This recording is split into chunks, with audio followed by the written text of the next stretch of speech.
ايش رايك؟ رأيي يعني فرحان كثير ليش؟ لأنه حرقوه، لو أنا كان حرقته بإيدي. Voici les dernières images postées sur Internet par l'État islamique.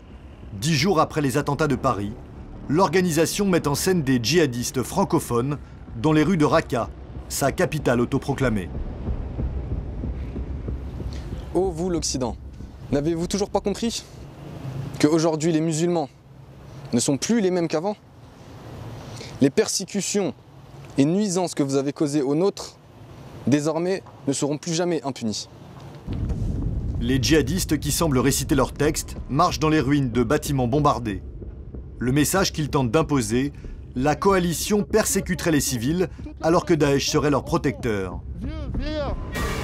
À part ces vidéos de propagande, il est extrêmement difficile d'obtenir des informations.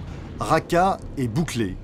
Nous avons contacté des témoins de l'intérieur pour savoir ce que vit la population depuis la prise de la ville par Daesh, mais aussi depuis les attentats de Paris et l'intensification des bombardements.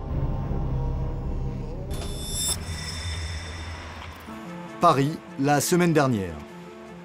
Louaï Abou Al-Joud est un journaliste et activiste syrien qui soutient, comme beaucoup, l'armée syrienne libre.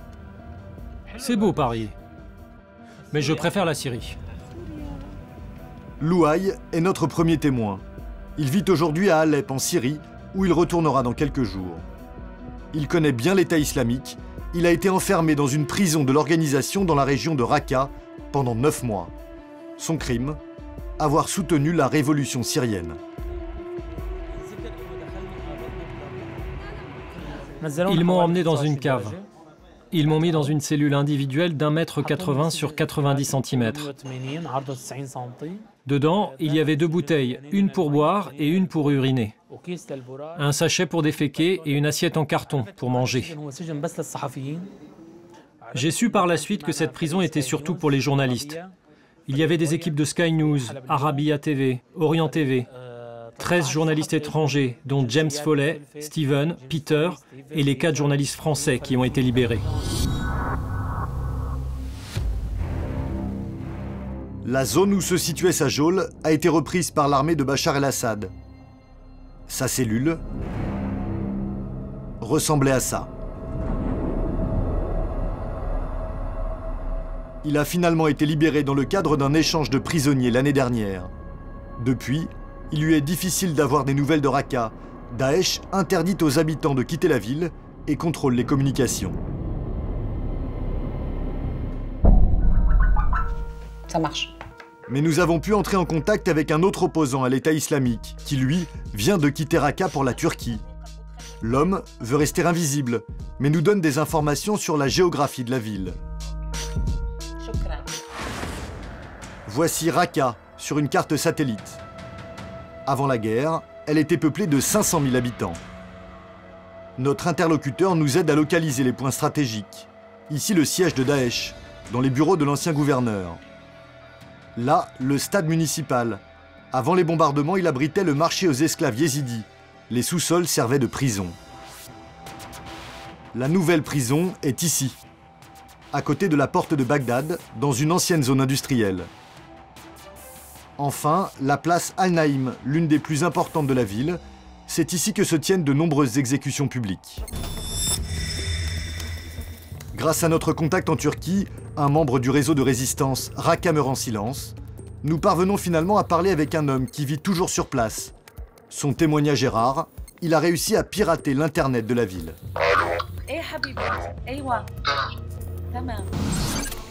Il masque son visage et sa voix et veut se faire appeler Tim. L'État islamique a coupé Internet dans la ville. Il n'y a plus de cybercafé.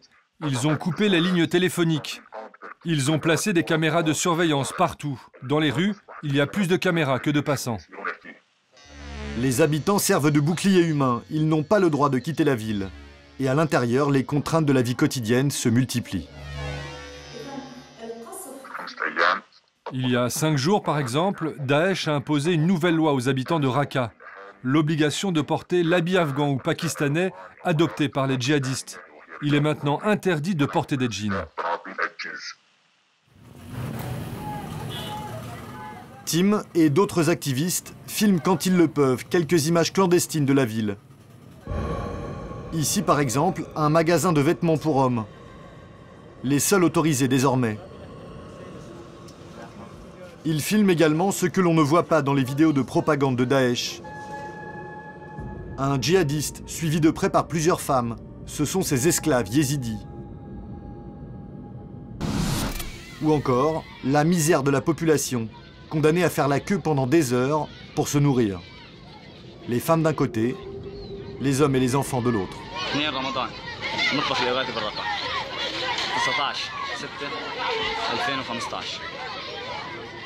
Chacun son seau en plastique, le repas offert, de la soupe de lentilles. Ils photographient aussi les bombardements, qui, selon eux, tuent bien des djihadistes, mais aussi des civils. Ces dernières semaines, leur nombre a augmenté. Après les attentats de Paris, la population était terrorisée. Les civils ont craint que les représailles soient extrêmement violentes. Mais d'après Tim, les Français visent avec précision les positions de Daesh.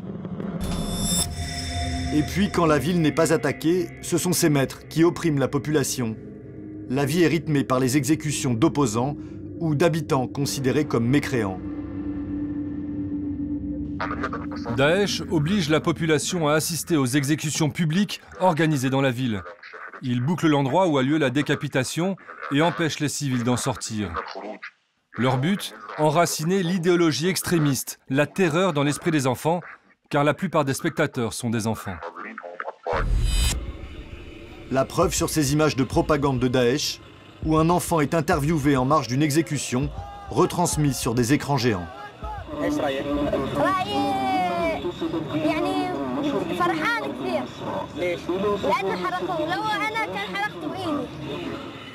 Le but de l'État islamique, préparer les enfants à prendre le relais. Certains considèrent qu'à Raqqa, nous soutenons tous Daesh. Ce n'est pas vrai. Nous sommes égorgés avec le même couteau tous les jours. Je suis navré pour les attentats qui ont eu lieu en France. Mais nous sommes dans cette situation depuis plus de 2 ans. Fin de la conversation. Tim ne peut pas rester en ligne trop longtemps par peur d'être repéré. Comme pour tout autre habitant de Raqqa, dénoncer l'État islamique signifie la peine de mort.